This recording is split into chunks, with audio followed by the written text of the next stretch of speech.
मिराज। कहानी की शुरुआत 1989 से होती है, जहाँ पर एक इलेक्ट्रिकल स्टॉर्म आता है। न्यूज़ रिपोर्टर का ये कहना था कि ये स्टॉर्म 4 दिन तक रहने वाला है। यहीं पर ही हमको निकोलस आर्ते को बताया जाता है, जो कि गिटार बजा रहा होता है। निको को गिटार बजाना बहुत अच्छा लगता है, इसीलिए वो अपने आप को एक कैमरे से रिकॉर्ड करता है और लाइव टीवी पर भी देखता है। वहीं पर ही निको की मॉम मारिया लसार्ते आ जाती है, जो कि निको को सोने का कहती है और अपनी नाइट शिफ्ट पर चली जाती है। कुछ देर बाद निको को उसके पास वाले घर से चिल्लाने की आवाज़ आती है। निको के पड़ोस में एंजल प्रेरितो और उनकी वाइफ मिस हिल्डा रहती है। निको जैसे ही अपने पड़ोस वाले घर में जाता है, वो देखता है कि ज़मीन पे मिस हिल्डा की लाश पड़ी हुई है। वहीं पर वो एंजल प्रेरितो को भी आते हुए देखता है और एंजल प्रेरितो के हाथ में खून से भरा हुआ चाकू देख के निको बहुत ज़्यादा डर जाता है। निको वहाँ से भागता है और भागते भागते निको एक रोड पे आ जाता है और एक्सीडेंटली एक गाड़ी निको को ठोक देती है, जिससे कि निको की मौत हो जाती है। अब कहानी 25 साल आगे यानी 2014 में आ गई होती है। यहाँ पर हमको वेरा रॉय को बताया जाता है। वेरा अपने हस्बैंड डेविड और अपनी बेटी ग्लोरा के साथ ही रहती है। वेरा हाल ही में अपनी फैमिली के साथ एक नए घर में शिफ्ट हुई थी और ये घर वही था जहाँ पे 25 साल पहले निको रहा करता था। वेरा के पड़ोस में आइतर अपनी मॉम क्लारा के साथ रहता है। वेरा और आइतर बहुत अच्छे दोस्त हैं और इसीलिए डेविड और वेरा आइतर और उसकी मॉम को रात को डिनर के लिए इनवाइट करते हैं। वेरा एक हॉस्पिटल जाती जहाँ पे वो नर्स का काम कर रही थी। वैसे तो वेरा एक डॉक्टर बनना चाहती थी, लेकिन ग्लोरिया के होने के बाद वेरा ने अपनी डॉक्टरिंग की पढ़ाई छोड़ दी ताकि वो ग्लोरिया को ज़्यादा से ज़्यादा टाइम दे सके। और वेरा अपनी फैमिली से बहुत ज़्यादा खुश थी, लेकिन ये खुशी ज़्यादा टाइम तक रुकने वाली नहीं है। जब डेविड और वेरा घर में सामान को जमा रहे थे, उस समय उनको एक कैमरा और एक टीवी मिलता है। ये वही कैमरा और टीवी था जो कि 25 साल पहले निको के पास हुआ करता था। डेविड जैसे ही टीवी को चालू करता है, उस समय उनको निको की रिकॉर्डेड क्लिप दिखाई देती है। फिर डेविड उसके अंदर से टेप को हटा देता है, लेकिन उसके बाद भी टीवी चल रही होती है, यानी टीवी बिना किसी टेप और केबल की मदद से चल रही थी। ये देख के डेविड और वेरा दोनों ही हैरान हो जाते हैं। और जब आइतर अपनी मॉम के साथ डिनर पे आता है, तो वेरा और डेविड दोनों ही उनको इस इंसिडेंट के बारे में बताते हैं। आइतर वेरा को उस गिटार बजाते हुए लड़के के बारे में बताता है। कहता है कि उस लड़के का नाम निको है और वो मेरा बचपन का दोस्त था। उसको गिटार बजाना बहुत अच्छा लगता था और वो बड़े होकर रॉकस्टार बनना चाहता था। लेकिन एक दिन उसने एंजल प्रेरितो को अपनी वाइफ को मारते हुए देख लिया था। ये देख के वो वहाँ से भाग गया, जिससे कि उसकी एक गाड़ी से टक्कर हो गई और वहीं पर ही वो मर गया। क्लारा आइतर को चुप करा देती है और डिनर करने को कहती है, लेकिन डेविड को इस इंसिडेंट में दिलचस्पी थी, इसलिए वो एंजल प्रेरितो और निको के बारे में रिसर्च करता है। डेविड वेरा को बताता है कि एंजल प्रेरितो ने जेल जाने के 3 महीने बाद ही सुसाइड कर लिया। वो अपनी वाइफ की लाश को स्लॉटर हाउस में दफनाने वाला था, लेकिन ये करने से पहले ही वो अरेस्ट हो गया। लेकिन वेरा को इन बातों में कोई भी दिलचस्पी नहीं होती है, इसलिए वो टॉपिक ही बदल देती है। फिर अचानक रात को वापस से वो इलेक्ट्रिकल स्टॉर्म आ जाता है और वो टीवी ऑटोमेटिक ऑन हो जाती है और उस टीवी में 25 साल पुरानी न्यूज़ दिखने लग जाती है। वेरा जैसे ही टीवी को बंद करने जाती है, वहीं पर ही निको अचानक से दिखने लग जाता है। पहले तो वेरा को ये लगता है कि ये एक रिकॉर्डेड टेप है, लेकिन उसी समय निको वेरा को कहता है कि हेलो, क्या आप मुझे देख सकती है। वेरा ये देख के बहुत ज़्यादा हैरान हो जाती है। फिर निको वेरा से उसके पीछे रखे एक बोट के बारे में पूछता है। वेरा उसे बताती है कि डेविड और उसने उस बोट को स्टेशन से चुरा लिया था। अब वेरा को समझ आ जाता है कि अब वो 25 साल पहले यानी 1989 वाले निको से बात कर रही है। तो वो निको को पूरा इंसिडेंट बता देती है कि 25 साल पहले क्या हुआ था, किस तरीके से एंजल प्रेरितो ने उसकी वाइफ को मार दिया था। और जब निको वो देखने के लिए गया था तो उसकी वहाँ पे मौत हो गई थी।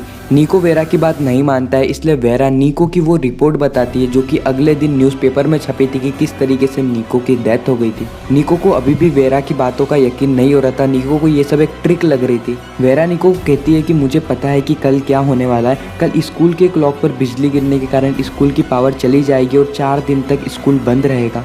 वेरा निको को कहती है कि तुम इस कमरे के बाहर मत जाना, अगर तुम इस कमरे के बाहर जाओगे तो तुम मर जाओगे। लेकिन निको वेरा की बात नहीं मानता है और वहाँ से बाहर चले जाता है। लेकिन इस बार निको का एक्सीडेंट नहीं होता है और निको के आने से पहले ही वो गाड़ी जिसने 25 साल पहले निको को ठोका था, वो गाड़ी निकल जाती है। क्योंकि जब वो वेरा से बात कर रहा था, उस समय निको का वो टाइम निकल गया था जब उसने मिस हेल्डा की लाश देखी थी और वो वहाँ से भाग रहा था और भाग के उस गाड़ी के नीचे आ गया था, जिससे कि निको की अब जान बच गई थी। दूसरी तरफ वेरा जिस टीवी में निको से बात कर रही थी, उस टीवी में एक ब्राइट सी लाइट चमकती है और वेरा बेहोश हो जाती है। जैसे ही वेरा को होश आता है, वो हॉस्पिटल में होती है। और यहीं पर ही दूसरी टाइमलाइन शुरू हो जाती है, यानी वेरा ने निको की जान बचा ली है। इसके कारण पूरा जो फ्यूचर है वो बदल चुका है। वेरा निको से बात करने से पहले पहली टाइमलाइन में जी रही थी और अब वो दूसरी टाइमलाइन में आ चुकी है, जहाँ पर वो नर्स नहीं है, अब वो डॉक्टर बन चुकी है। वेरा अपनी बेटी ग्लोरा से मिलने के लिए उसके स्कूल जाती है, लेकिन स्कूल में कोई भी ग्लोरा को जानता तक नहीं है। और ये बात वो डेविड को जाके बताती है, लेकिन डेविड भी वेरा को ऐसा ट्रीट कर रहा था जैसे कि वो वेरा को जानता ही नहीं है, जैसे कि वो कभी वेरा से मिला ही ना हो। वेरा को बस फर्स्ट टाइमलाइन की यादें याद होती है, क्योंकि उसने फर्स्ट टाइमलाइन ही जी है। सेकंड टाइमलाइन में तो वो फ्यूचर चेंज करने के कारण आ चुकी है। वेरा को कुछ भी समझ में नहीं आता, इसलिए वो पुलिस स्टेशन चली जाती है ताकि वो अपनी बेटी ग्लोरिया की गुम होने की रिपोर्ट लिखा सके। वेरा इंस्पेक्टर लायरा को अपनी बेटी की गुम होने की रिपोर्ट लिखने का कहती है, साथ ही साथ वो डेविड के बारे में भी बताती है। इंस्पेक्टर को कुछ भी समझ में नहीं आता है, क्योंकि ना ही उसकी बेटी का कोई बर्थ सर्टिफिकेट है और ना ही वेरा और डेविड की शादी हुई है, तो ग्लोरिया के पैदा होने का सवाल यहाँ पे आता ही नहीं है। इंस्पेक्टर लैरा वेरा का मेंटल चेकअप कराता है, लेकिन उसमें भी वेरा की रिपोर्ट नॉर्मल आती है। अब वेरा को सब समझ में आ जाते हैं कि शायद उसने निको से कांटेक्ट किया, इसके कारण उसने निको की जान बचा ली है, जिससे कि पूरा जो फ्यूचर है वो बदल गया है। और क्योंकि उसने निको की जान बचाई है, इसलिए हो सकता है कि इस टाइमलाइन में निको अभी भी जिंदा हो, इसीलिए वो निको को ढूंढने के लिए उसके पुराने घर में चली जाती है। और दूसरी तरफ हमको 1989 का सीन बताया जाता है, जहाँ पे निको अगले दिन स्कूल जा रहा होता है। निको स्कूल में जाके देखता है कि स्कूल के क्लॉक पर बिजली गिरने के कारण स्कूल की पावर चली गई है और 4 दिन तक स्कूल बंद रहेगा। ये चीज़ें देख के निको को ऐसा लगता है कि जिस लेडी से उसने कल बात करी वो लेडी सही में फ्यूचर से आई थी, क्योंकि जो चीज़ें उसने बोली है निको को वो चीज़ें सही में हो रही है। निको वेरा का एक स्केच बनाता है, हालांकि निको को वेरा का नाम नहीं पता था, वो वेरा को एक फ्यूचर की लेडी मानता था। निको ने कई बार वेरा से कांटेक्ट करने की कोशिश करी, लेकिन वो वेरा से कांटेक्ट नहीं कर पाया। और उसी समय निको को उस फ्यूचर लेडी यानी वेरा की एक और बात याद आती है। वेरा ने निको को कहा था कि एंजल प्रेतो ने अपनी वाइफ को मार दिया है, और जैसे ही निको ये सब चीज़ देखेगा वो डर के वहाँ से भाग जाएगा, जिससे कि एक कार उसको ठोक देगी और वो मर जाएगा। लेकिन क्योंकि निको वहाँ पर बच गया था, इसलिए वो ये बात को कंफर्म करना चाहता था कि क्या एंजल प्रेतो ने सही में उसकी वाइफ को मार दिया है, इसलिए वो एंजल प्रेतो के घर में चुपके से घुस जाता है। निको जैसे बाथरूम में जाता है तो वहाँ पे देखता है कि मिस हिल्डा की वहाँ पे लाश पड़ी हुई थी। अब निको को समझ में आ जाता है कि वो लेडी सही में फ्यूचर से आई थी, क्योंकि उसको फ्यूचर की सारी चीज़ों के बारे में मालूम था। और जैसे ही निको वहाँ से जा रहा होता है, उसी समय एंजल प्रेतो वहाँ पर आ जाता है। एंजल प्रेतो को देख के निको वापस से डर जाता है और एक कमरे के अंदर जाके छुप जाता है। निको देखता है कि एंजल प्रेतो बाथरूम में जाके अपनी वाइफ की लाश के छोटे छोटे टुकड़े कर देता है। निको को वहाँ पे आइतर की मोम यानी क्लारा की एक घड़ी मिलती है, निको उसे छुपा लेता है। और अब हमें 2014 में वेरा का सीन बताया जाता है। वेरा निको के पुराने घर में जाती है और वहाँ पर कंप्यूटर में निको के बारे में सर्च कर रही होती है। वहीं पर ही डेविड और उसकी वाइफ आ जाती है। ये देख के वेरा बहुत ज़्यादा हैरान हो जाती है, क्योंकि पहले टाइमलाइन में डेविड की वाइफ वेरा थी और ये घर भी उसी का था, लेकिन अभी के टाइम पे ये घर डेविड और उसकी वाइफ का है। डेविड उसे जाने का कहता है। जब वेरा उसकी बात नहीं मानती है तो डेविड पुलिस को बुला लेता है। पुलिस के आने से पहले ही वेरा वहाँ से भाग जाती है। वेरा वहाँ से आइतर के पास जाती है, क्योंकि पहली टाइमलाइन में आइतर वेरा का बहुत अच्छा दोस्त था। वेरा आइतर को एंजल प्रेतो के बारे में बताती है और कहती है कि एंजल प्रेतो ने उसकी वाइफ को मार दिया था और ये सब निको ने देख लिया था, लेकिन मैंने यहाँ पे निको से बात करके निको को बचा लिया है और उसी के कारण पूरा फ्यूचर बदल गया है।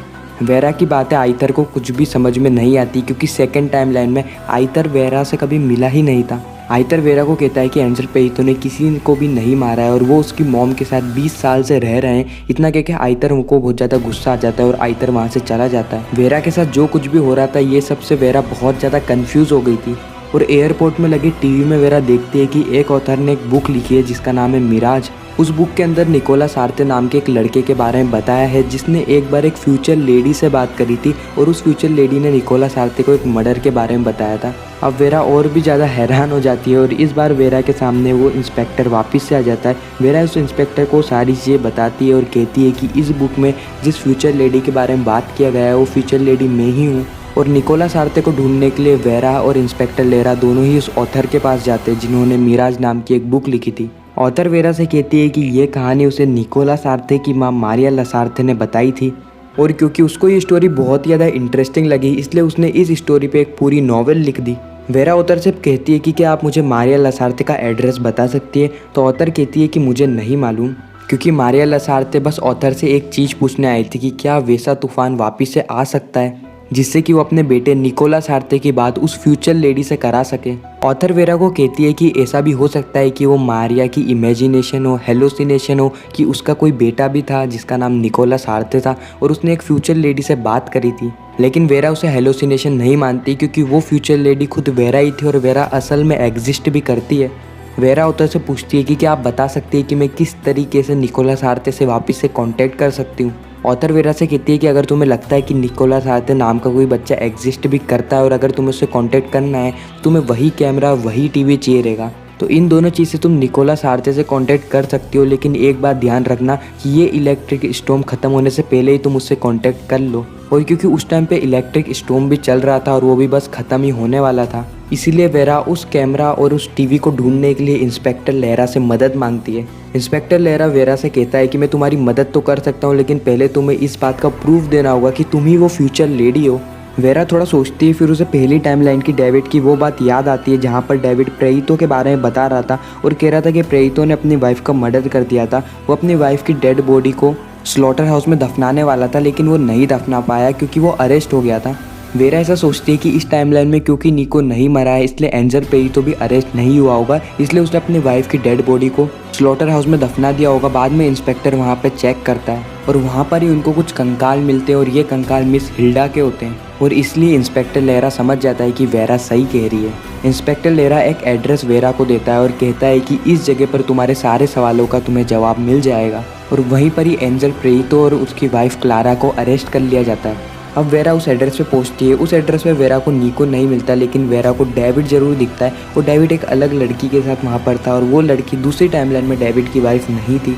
यानी वेरा समझ जाती है कि इन दोनों का अफेयर चल रहा है और डेविड अपनी वाइफ को चीट कर रहा है। लेकिन वेरा डेविड को कुछ नहीं कहती है, बस वेरा डेविड से कुछ मदद मांगती है और वो मदद ये रहती है कि वेरा को बैंक की कुछ डिटेल चाहिए थी जिससे कि वो निकोलस आर्थे का पता लगा सके, लेकिन डेविड ये देने को मना कर देता है। फिर वेरा डेविड को कहती है कि अगर तुमने मुझे बैंक की डिटेल नहीं बताई तो मैं तुम्हारे इस अफेयर के बारे में तुम्हारी वाइफ को बता दूंगी। इसीलिए डेविड को मजबूरी में सारी डिटेल वेरा को बतानी पड़ती है। अब हमें 1989 का वो सीन बताया जाता है जहाँ पर निको एक जगह छुपा होता है और उसके हाथ में एक घड़ी होती है जो कि क्लारा की होती है, जिससे कि वो ये बात समझ जाता है कि इस मर्डर में क्लारा का भी हाथ है। और निको ये सारी बातें जाके पुलिस को बताता है, लेकिन पुलिस ये सारी बातें नहीं मानती है क्योंकि निको का ये कहना था कि उसको ये सारी चीज़ें एक फ्यूचर से आई हुई लेडी ने बताया था। इसीलिए पुलिस उस वॉच को रख लेती है और अब हमें 2014 का वो सीन दिखाया जाता है जहाँ पर इंस्पेक्टर लहरा एंजल प्रेइतो और उनकी वाइफ क्लारा से पूछताछ करते हैं उस मर्डर के केस में कि 25 साल पहले निकोलस आर्थे नाम के एक बच्चे ने आपके खिलाफ एक रिपोर्ट लिखाई थी कि आपने आपकी वाइफ का मर्डर कर दिया है और उसकी लाश के छोटे छोटे टुकड़े करके कहीं दफना दिए हैं। लेकिन उस समय उसकी बात को इग्नोर कर दिया गया था क्योंकि उसके पास कोई प्रूफ नहीं था, लेकिन इस समय उसकी सारी बताई हुई बातें सच हो रही है और आपके इस स्लॉट हाउस से आपकी ही वाइफ के कंकाल मिले हैं। एंजल प्रेइतो इंस्पेक्टर से कहता है कि वो बच्चा पागल था। फिर इंस्पेक्टर वो 25 साल पुरानी घड़ी जो कि निकोलस आर्थे ने एक प्रूफ के तौर पे पुलिस को दी थी उसे दिखाता है और क्लारा से उसकी घड़ी मांगता है और उन दोनों घड़ी के पीछे CM लिखा रहता है, यानी क्लारा मडीना। और अब सारी चीज़ें एंजल प्रेइतो के अगेंस्ट में जा रही थी, इसलिए उसे अरेस्ट कर लिया जाता है। दूसरी तरफ डेविड से वेरा को एक एड्रेस मिलता है। जैसे ही वेरा उस एड्रेस पे पहुंचती है वेरा को वहाँ पे निकोलस आर्थे की माँ मारिया लासार्ते दिखती है। मारिया लासार्ते वेरा को इस टाइमलाइन की वेरा की सारी यादें को रिकॉल करवाती है, कुछ तस्वीरें दिखा के, और वो तस्वीरें पूरे घर में लगी होती है। वेरा ये देख के बहुत ज़्यादा हैरान हो जाती है और चौंक जाती है। मारिया वेरा को ये कहती है कि निकोलस आर्थे और कोई नहीं इंस्पेक्टर लायरा है और वहाँ पे जितनी भी तस्वीर लगी होती है वो निकोलस आर्थे और वेरा दोनों की होती है। यानी इस टाइमलाइन में निको की शादी वेरा से हुई थी। और फिर वहाँ से मारिया चली जाती है और वहाँ पे निकोलस आर्थे आ जाता है। निको वेरा को सब कुछ सच सच बता देता है कि जिस दिन वेरा ने उससे कांटेक्ट किया था उसके बाद क्या क्या उसकी लाइफ में हुआ। उसने एंजल प्रेइतो को मर्डर करते हुए देख लिया था, लेकिन पुलिस ने उसकी बात नहीं मानी। यानी उसने वो फ्यूचर लेडी यानी तुम्हें ढूंढने की कोशिश करी। निको कहता है मेरे को तुम्हारा नाम नहीं पता था, लेकिन मैंने तुम्हारी एक पेंटिंग बनाई थी और मुझे तुम्हारे पीछे एक वेल्पिनीडा का स्टेशन का एक बोर्ड दिखा था और मैं रोज उस पेंटिंग को लेकर उस स्टेशन पे जाता था ताकि मुझे तुम दिख पाओ और उस पेंटिंग से मैं तुम्हें पहचान लूँ। कई सालों बाद मुझे तुम दिखी थी और मैं तुम्हारे पास आके बैठ गया था, लेकिन मैं तुमसे कुछ बात नहीं कर सकता था क्योंकि तुम्हें वो पल मालूम ही नहीं है जब तुमने मुझसे बात करी थी, क्योंकि उस टाइम तुम बहुत ज़्यादा एज की थी और मैं उस टाइम बच्चा था। और बाद में हम दोनों एक दूसरे को लाइक करने लग गए और हमारी शादी हो गई। तुमने डॉक्टरिंग की पढ़ाई पूरी करी क्योंकि हमारा कोई बच्चा नहीं था, बस मुझे एक ही चीज़ का डर सताता था कि तुम्हें वो पल याद ना आ जाए जब तुम उस उम्र की हो जाओ जब तुमने मुझसे बात करी थी, और इसीलिए मैंने तुम्हारा फ्यूचर ही बदल दिया। पर पता नहीं कैसे तुम्हें तुम्हारी पहले की टाइमलाइन की चीज़ें सारी एकदम से याद आ गई, और जैसे ही निको वेरा का हाथ पकड़ता है उस समय वेरा को इस टाइमलाइन की उसकी सारी यादें रिकॉल हो जाती है। अब वेरा सब कुछ समझ जाती है, लेकिन वेरा को उसकी पुरानी ज़िंदगी यानी पहले की टाइमलाइन वाली ज़िंदगी जीनी थी। इसलिए वो निको को कहती है कि हमें 1989 में जाके सब कुछ वापस बदलना पड़ेगा, लेकिन निको मना कर देता है और कहता है कि मैं अब तुम्हें खोना नहीं चाहता। फिर वेरा उस बिल्डिंग के कॉर्नर पे चली जाती है और कहती है कि मैंने तुम्हारी जान बचाई थी 1989 में, अब तुम्हें मेरी जान बचानी होगी, और फिर वो बिल्डिंग से कूद जाती है। और फिर इस टाइमलाइन में वेरा मर जाती है। और अब क्योंकि निको की बारी थी वेरा को बचाने की, इसलिए निको उस टीवी और उस कैमरे को ढूंढ लेता है। और क्योंकि अभी भी वो इलेक्ट्रिक स्टॉर्म चल रहा था, इसलिए वो 1989 वाले निको से कांटेक्ट करता है। वो निको को तो बचा ही लेता है, साथ ही साथ वो निको को ये कहता है कि वो फ्यूचर की लेडी को ना ढूंढे, जिससे निको बिल्कुल वैसा ही करता है। और इस बार निको और वेरा की मुलाकात नहीं होती है। और जब वेरा की आँख खुलती है, वेरा आसपास देखती है तो उसको उसकी पहली टाइमलाइन वाली सारी चीज़ें दिख रही थी। लेकिन ये वेरा की पहली टाइमलाइन नहीं थी, ये तीसरी टाइमलाइन थी। यानी पहली टाइमलाइन में निको एज इट इज़ मर जाता है, एंजल प्रेइतो को अरेस्ट कर लिया जाता है और वो जेल में सुसाइड कर लेता है। दूसरी टाइमलाइन में निको जिंदा रहता है, एंजल प्रेइतो भी जिंदा रहता है, लेकिन एंजल प्रेइतो और क्लारा साथ में रहते हैं। और इस टाइमलाइन में वेरा की पूरी लाइफ इफेक्ट हो जाती है। और तीसरी टाइमलाइन में निको भी जिंदा रहता है, एंजल प्रेइतो भी जिंदा रहता है, साथ ही साथ वो क्लारा के साथ भी होता है। और इस बार वेरा की लाइफ पे भी कुछ इम्पैक्ट नहीं आता है। लेकिन इस टाइमलाइन में वेरा को एंजल प्रेइतो को अरेस्ट करवाना था, इसलिए वो स्लॉट होम जाती है और वहाँ पे उसको मिस हिल्डा के कंकाल मिलते हैं। वो इन सारी चीज़ों को पुलिस को बता देती है और वहाँ पर आता है इंस्पेक्टर लेरा, जो कि निको होता है। निको वेरा से पूछता है कि तुम्हें इन सब चीज़ों के बारे में कैसे पता। वेरा निको को उन तीनों टाइमलाइन के बारे में समझाती है और यहीं पर ये कहानी ख़त्म हो जाती है। और अगर आपको अभी तक समझ में नहीं आया है कि निको ने वेरा से कैसे कॉन्टेक्ट कर लिया, तो मैं आपको बताता हूँ कि वो जो इलेक्ट्रिक स्टॉर्म आया था वो 4 दिन का था, और उस इलेक्ट्रिक स्टॉर्म से एक वार्म होल क्रिएट हो गया था जो कि पास्ट और फ्यूचर को जोड़ रहा था। और उस टाइमलाइन से 1989 और 2014 कनेक्ट हो गए थे, जिसके कारण इनकी टाइमलाइन में चेंजेस आए। आपको ये वीडियो कैसी लगी कमेंट में ज़रूर बताना। मिलते हैं नेक्स्ट वीडियो में।